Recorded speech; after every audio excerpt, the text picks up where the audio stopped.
একটি ঘ্রাণ, হ্যাঁ, শুধু একটি সাধারণ ঘ্রাণও মানুষের স্মৃতিকে জাগিয়ে তুলতে পারে, বদলে দিতে পারে অনুভূতি, এমনকি ভয়ও পাইয়ে দিতে পারে। কিন্তু যদি এমন একজন মানুষ থাকে যার জীবনের একমাত্র লক্ষ্য সর্বশ্রেষ্ঠ সুগন্ধি তৈরি করা, আর সেই ঘ্রাণ তৈরির জন্য সে যে কোনো কিছু করতে পারে, এমনকি হত্যা পর্যন্ত। তো বন্ধুরা, আজকে আমরা কথা বলবো 2006 সালে মুক্তিপ্রাপ্ত masterpiece perfume the story of a murder movie নিয়ে। মুভি শুরুতে আমরা জন ব্যাপটিস্ট নামে একজন ব্যক্তিকে দেখতে পাই, যাকে কারাগারে বন্দী করে রাখা হয়েছে এবং আজকে তার রায় শোনানো হবে। তাই তাকে টেনে হিস্ট্রে একটি জনসম্মুখে নিয়ে আসা হয়, যেখানে অসংখ্য মানুষ তাকে দেখা মাত্রই মার্ডারার বলে চিৎকার করছিল। অর্থাৎ এ থেকে আমরা বুঝতে পারি লোকটি হয়তো একজন খুনি, কিন্তু দেশের মানুষজন তার উপর অনেক বেশি ক্ষুব্ধ ছিল। তারপর তার রায় শোনানো হয়, তাকে মৃত্যুদণ্ড দেওয়া হয়েছে, কিন্তু মৃত্যুদণ্ডের আগে তার হাত পা ভেঙে ফেলা হবে এবং আগামী 2 দিনের মধ্যেই তার সাজা কার্যকর করা হবে। তো এই রায় শুনে লোকজন খুব খুশি হয়। এরপর সিন আমাদের নিয়ে যায় ফ্ল্যাশব্যাকে। সালটা ছিল 1738 সাল, আর জায়গাটা ছিল প্যারিসের একটি মাছ বাজার। তখনকার সময়ে প্যারিসের মাছ বাজারগুলো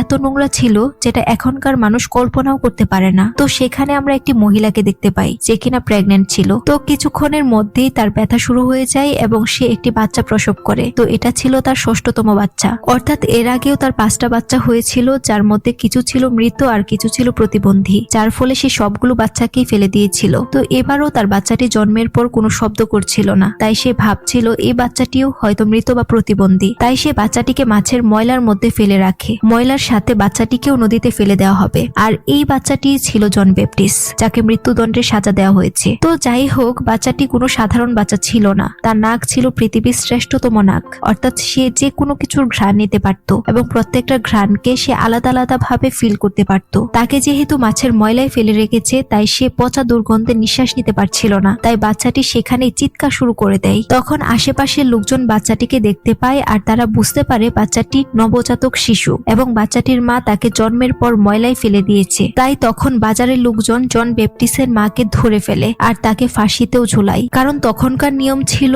কোনো মা যদি তার সন্তানকে মেরে ফেলতে চায় আর সেটা যদি প্রশাসন জানতে পারে, তাহলে তার শাস্তি স্বরূপ তাকে মৃত্যুদণ্ড দেয়া হতো। যাই হোক, জন ব্যাপটিস্টের মুখের প্রথম আওয়াজেই তার মায়ের জীবন কেড়ে নেয়। পরবর্তীতে জন ব্যাপটিস্টকে একটি অনাথ আশ্রমে নিয়ে আসা হয়। গিয়াল্ট নামে একজন মহিলা এই অনাথ আশ্রমটির দায়িত্বে ছিল। এই আশ্রমটি অনেক ছোট ছিল, কিন্তু এখানে পরিমাণের তুলনায় অনেক বেশি বাচ্চা রাখা ছিল। যত বেশি বাচ্চা রাখা হতো গিয়াল্টের তত বেশি লাভ হতো। বাচ্চাটিকে আনার পর আশ্রমের অন্য একটি ছেলে ভাবছিল বাচ্চাটি হয়তো মৃত, কারণ জন ব্যাপটিস্ট কোনো নড়াচড়া করছিল না। তখন ছেলেটি যখন তার নিঃশ্বাস চেক করার জন্য নাকের কাছে আঙ্গুল নিতে যায়, তখন জন ব্যাপটিস্ট ঘ্রাণ নিয়ে বুঝে যায় তার দিকে কিছু একটা আসছে। তাই সে হঠাৎ সেই ছেলেটির আঙ্গুল ধরে ফেলে। তখন ছেলেটি ভয় পেয়ে যায়। তো এ থেকে আমরা বুঝতে পারি জন ব্যাপটিস্টের ঘ্রাণ শক্তি ছিল খুবই প্রখর। জন ব্যাপটিস্টকে শোয়ানোর জন্য কিছু ছেলের ঘুমোতে সমস্যা হচ্ছিল, কারণ সেখানে জায়গা কম ছিল। তখন কয়েকজন ছেলে মিলে জন ব্যাপটিস্টকে মেরে ফেলতে চেয়েছিল, কিন্তু গিয়াল্টের কারণে তাকে মারতে পারে না। 5 বছর বয়সেও জন ব্যাপটিস্ট কথা বলতে পারত না, কিন্তু সে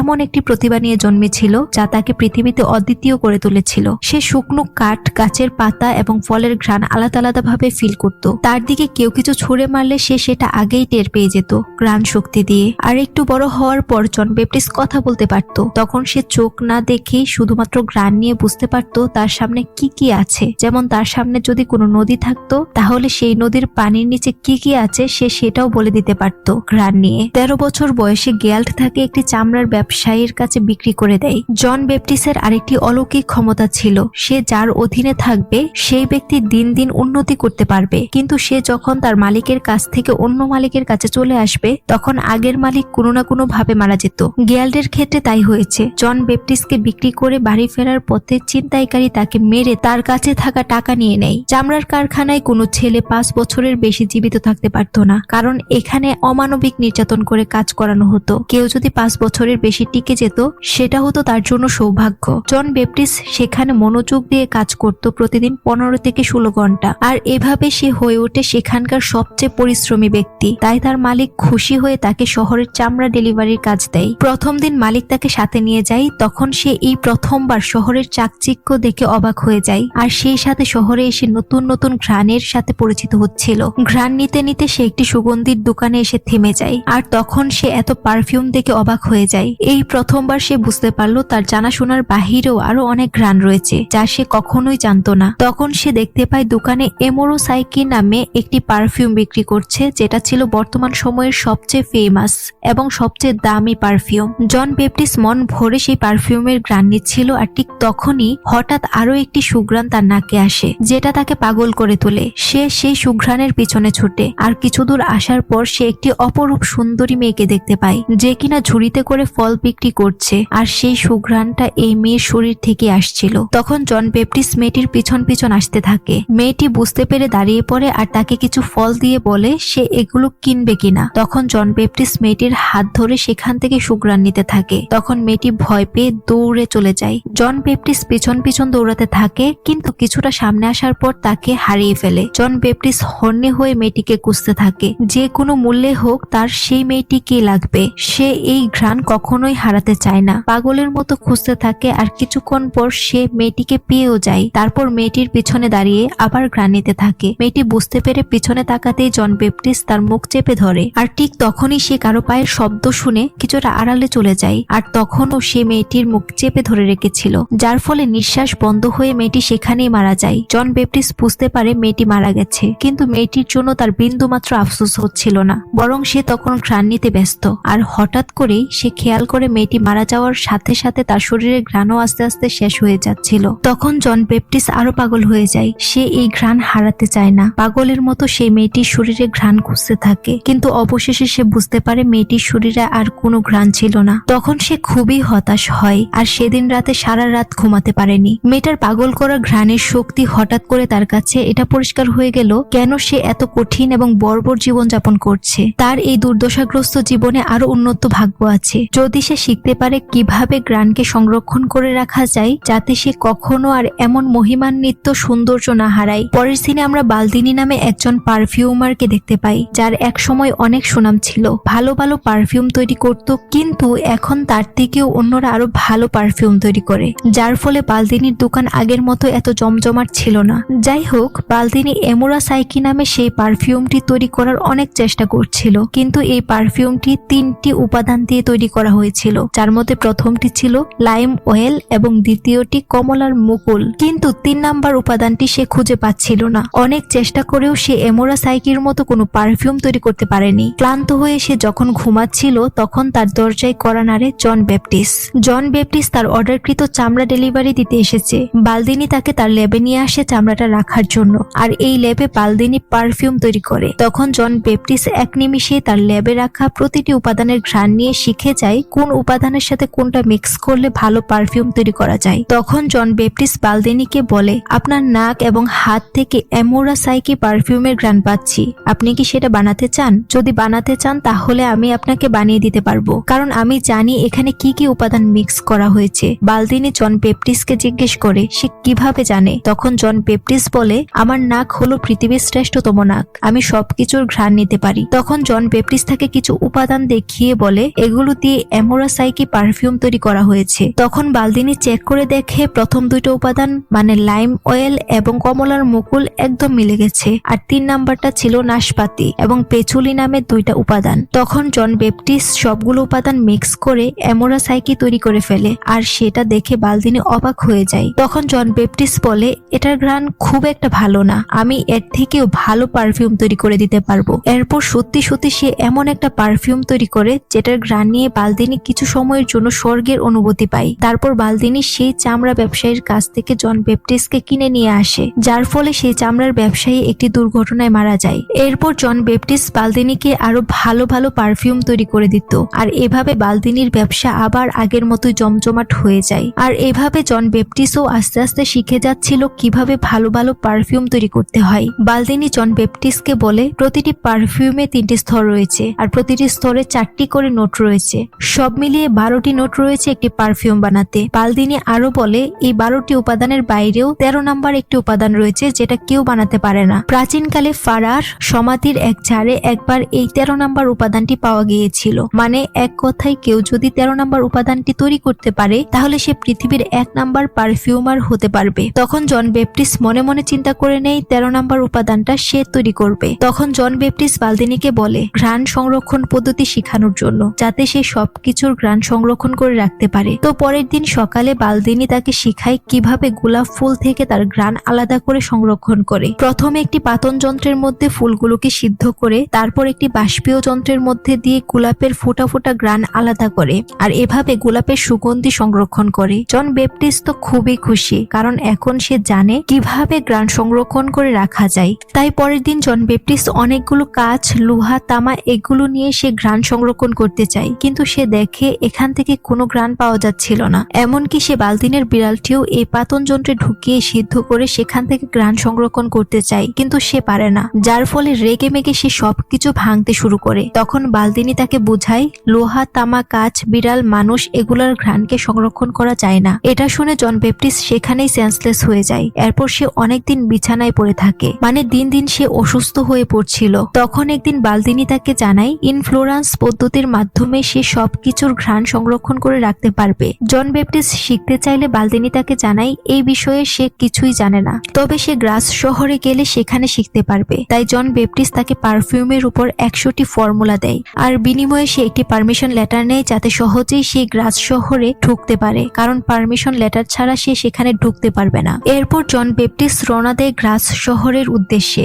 আর এইদিকে বালদিনীর বাড়িটি হঠাৎ করে ধসে পড়ে আর বালদিনী সেখানেই মারা যায়। হাঁটতে হাঁটতে জন ব্যাপটিস্ট একটি গুহার মধ্যে চলে আসে আর সেখানে বিশ্রাম নেয়। তখন সে এই প্রথমবার এমন একটি জায়গা খুঁজে পায় যেটা ছিল একদম ঘ্রাণ শূন্য। কিন্তু হঠাৎ করেই তার মনে হয় এখানে শুকনো মাটি ছাড়াও তার নিজের শরীরের ঘ্রাণও তো থাকার কথা, কিন্তু সে তার পুরো শরীর থেকে ঘ্রাণ নিয়ে বুঝতে পারে তার শরীরে কোনো ঘ্রাণ নেই। জন ব্যাপটিস্ট, যে কিনা পৃথিবীর শ্রেষ্ঠ নাক নিয়ে জন্মেছে, কিন্তু দুর্ভাগ্য তার নিজের শরীরে কোনো ঘ্রাণ নেই। তখন সে খুবই হতাশ হয় এবং চিন্তা করে তার জীবনের কোনো মূল্যই নেই এবং এই পৃথিবীতে তার কোনো অস্তিত্বও নেই। তাই সে চিন্তা করে যেভাবেই হোক সেই গ্রাস শহরে যাবে এবং সেখানে গিয়ে এমন একটি পারফিউম তৈরি করবে যেটা দিয়ে সে পুরো বিশ্বকে তার অস্তিত্ব জানিয়ে দেবে। তারপর জন ব্যাপটিস্ট কিছুটা সামনে আসার পর হঠাৎ সে তার নাকি সেই ঘ্রাণটি পায় যেটা সে সেই ফল বিক্রেতার শরীর থেকে পেয়েছিল। পরক্ষণে সে খেয়াল করে তার সামনে দিয়ে খুবই সুন্দর একটা মেয়ে গ্রাস শহরের দিকে যাচ্ছে আর এই মেয়ের শরীর থেকেই সে ঘ্রাণটি পাচ্ছিল।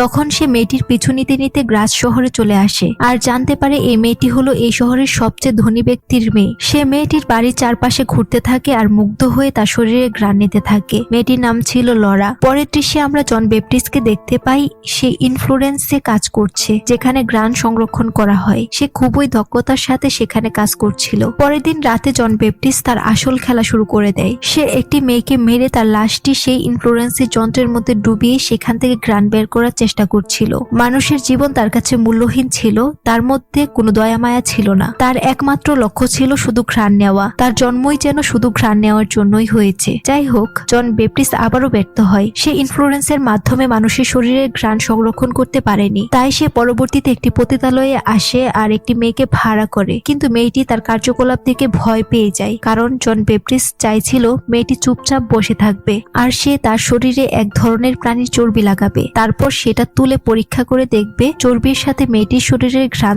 তুলে আনা সম্ভব হয় কিনা। কিন্তু মেয়েটি ভয় পেয়ে সেখান থেকে চলে যেতে চাইলে জন ব্যাপটিস্ট পিছন থেকে আঘাত করে মেয়েটিকে মেরে ফেলে। তারপর সে তার চুলগুলো কেটে ফেলে আর পুরো শরীরে সেই প্রাণীর চর্বি লাগিয়ে আবার সেটা তুলে নেয়। তারপর সে তার ল্যাবে এসে সেই চর্বি থেকে মেয়েটির ঘ্রাণ বের করতে সক্ষম হয়, মানে সে ঘ্রাণ সংরক্ষণ করতে পারে। তারপর সে এই মেয়ের ঘ্রাণ তার হাতে লাগিয়ে মেয়েটির কুকুরের কাছে যেতেই কুকুরটি দ্রুত জন ব্যাপটিস্টের কাছে চলে আসে আর তার হাত থেকে ঘ্রাণ নিতে থাকে, মানে কুকুরটি বুঝে যায় এটা সেই মেয়েটির ঘ্রাণ। এভাবে চেক করার পর জন ব্যাপটিস্ট খুবই খুশি হয়, কারণ ফাইনালি সে ঘ্রাণ সংরক্ষণ পদ্ধতি শিখে যায়। তারপর সে 12টির জায়গায় 13টি কাচের জার নেয়, এমন একটি পারফিউম বানানোর জন্য যেটা মানুষকে পৃথিবীতেই স্বর্গে সুখ দিবে। তারপর সে প্রথম কাচের জারটা সেই পতিতালয়ের মেয়েটির ঘ্রাণ দিয়ে শুরু করে। পরের দৃশ্যে আমরা দেখতে পাই লরার জন্মদিনের অনুষ্ঠান থেকে 2 যমজ বোনকে তুলে নিয়ে আসে জন ব্যাপটিস্ট। তারপর সে আগের মতোই তাদের হত্যা করে আর তাদের চুল কেটে ফেলে। তারপর পুরো শরীরে চর্বি লাগিয়ে ঘ্রাণ সংরক্ষণ করে। এভাবে সে 2 নাম্বার এবং 3 নাম্বার জারটাও ফিল আপ করে।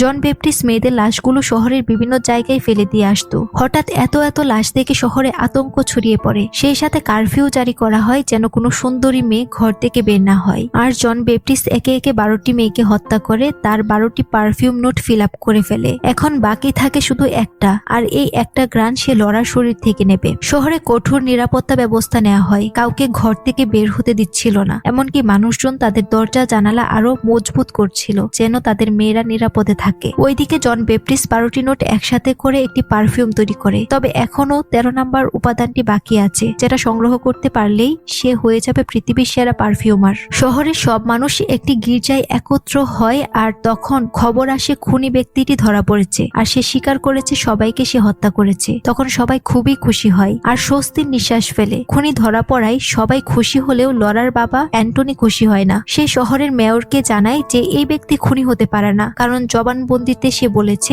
মেয়েদের নির্যাতন করে মেরেছে, অথচ মৃত মেয়েগুলো কারো শরীরেই কোনো নির্যাতনের চিহ্ন ছিল না, শুধু মাথায় একটা আঘাত ছিল আর মাথার চুলগুলো খুবই যত্ন সহকারে কাটা ছিল। মেয়র অ্যান্টনির কথা শোনে না। বিষয়টি ধামাচাপা দেওয়ার জন্যই সে ওই ব্যক্তিটির ফাঁসি দিয়ে বিষয়টা এখানেই শেষ করে দেয়। তারপর অ্যান্টনি যেহেতু তার মেয়েকে নিয়ে খুব চিন্তা করত, তাই সিদ্ধান্ত নেয় গ্রাস শহর ছেড়ে প্যারিস শহরের দিকে চলে আসবে। কিন্তু জন ব্যাপটিস্টের দৃষ্টি সবসময় লরার উপর ছিল। সে সুযোগ খুঁজছিল কিভাবে লরাকে তুলে নিয়ে আসবে, কারণ যে কোনো মূল্যেই হোক লরার গ্রান সংরক্ষণ করতে হবে। যাই হোক, লরা যখন তার বাবার সাথে গ্রাস শহর ছেড়ে চলে যাচ্ছিল, তখন জন ব্যাপটিস্ট বুঝে যায় লরার গ্রান তার থেকে ধীরে ধীরে দূরে চলে যাচ্ছে। তাই সে তাৎক্ষণিক লরার পিছনে যেতে থাকে আর গ্রান নিতে নিতে লরার কাছে চলে আসে। তখন লরা তার বাবার সাথে একটি হোটেলে উঠেছিল। অনেক সিকিউরিটি থাকা সত্ত্বেও জন ব্যাপটিস্ট লরাকে মেরে ফেলে আর লরার শরীর থেকে গ্রান বের করে নিয়ে যায়। সকালবেলা অ্যান্টনি ঘুম থেকে জেগে তার মেয়েকে মৃত দেখে খুবই কষ্ট পায়। ওইদিকে পতিতালয়ের সেই মেয়েটির কুকুর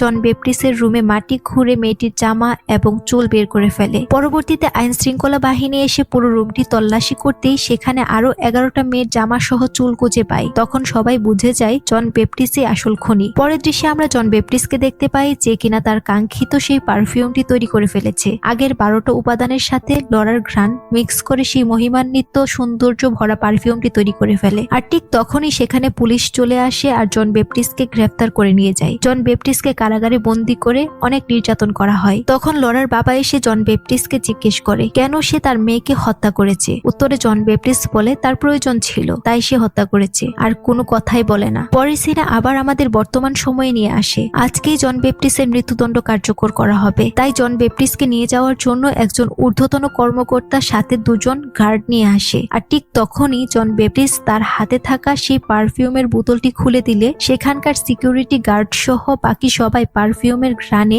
উন্মাদ হয়ে যায়। তারা সবাই সবকিছু ভুলে শুধু ঘ্রাণ নিতে থাকে। আর তখন জন ব্যাপটিস্ট সেই ঊর্ধ্বতন কর্মকর্তার ড্রেসটা পরে কারাগার থেকে বের হয়ে সেই জনসম্মুখে আসতে থাকে। তখন আমরা সেই বিচার অবস্থানের অসংখ্য মানুষের জমায়েত দেখতে পাই, যেখানে সবাই এসেছে জন ব্যাপটিস্টের মৃত্যুদণ্ড দেখার জন্য। স্টেজের মধ্যে একজন জল্লাদও ছিল যে কিনা প্রস্তুত ছিল জন ব্যাপটিস্টকে মারার জন্য। তখন সবাই লক্ষ্য করে জন ব্যাপটিস্টকে নিয়ে আসতে যাওয়া সেই গাড়িটি স্টেজের কাছে পৌঁছে যায়। সবাই ভেবেছিল জন ব্যাপটিস্টকে টেনে হিস্ট্রে বের করা হবে, কিন্তু সবাই দেখতে পায় জন ব্যাপটিস্ট রাজকুমার বেশি সেখানে এসেছে এবং তাকে আনতে যাওয়া গার্ডগুলো তাকে সম্মান দিয়ে সেই স্টেজে তুলেছে। তখন স্টেজে থাকা জল্লাদ সেই পারফিউমের ঘ্রাণ পেয়ে পাগল হয়ে যায়। সে জন ব্যাপটিস্টকে অ্যাঞ্জেল বলতে থাকে। তখন জন ব্যাপটিস্ট একটি রুমালে কিছুটা পারফিউম ঢেলে সেটা সব জায়গায় ছড়িয়ে দেয়। তখন সেখানকার মানুষ পারফিউমের ঘ্রাণে উন্মাদ হয়ে যায়। তারা হিংসা, রাগ, ঘৃণা ভুলে সবাই সবাইকে ভালোবাসতে থাকে আর জন ব্যাপটিস্টকে দেবতা মানতে শুরু করে। এমনকি লরার বাবা অ্যান্টনিও নিজেও জন ব্যাপটিস্টকে স্বর্গের দেবতা বলতে থাকে। তখন জন ব্যাপটিস্ট চোখ বন্ধ করে সেই ফল বিক্রি করা মেয়েটির কথা চিন্তা করতে থাকে। মেয়েটিকে না মেরে সে চাইলেই মেয়েটির সাথে জীবন গড়তে পারত আর সারা জীবন সে মেয়েটির ঘ্রাণও নিতে পারত।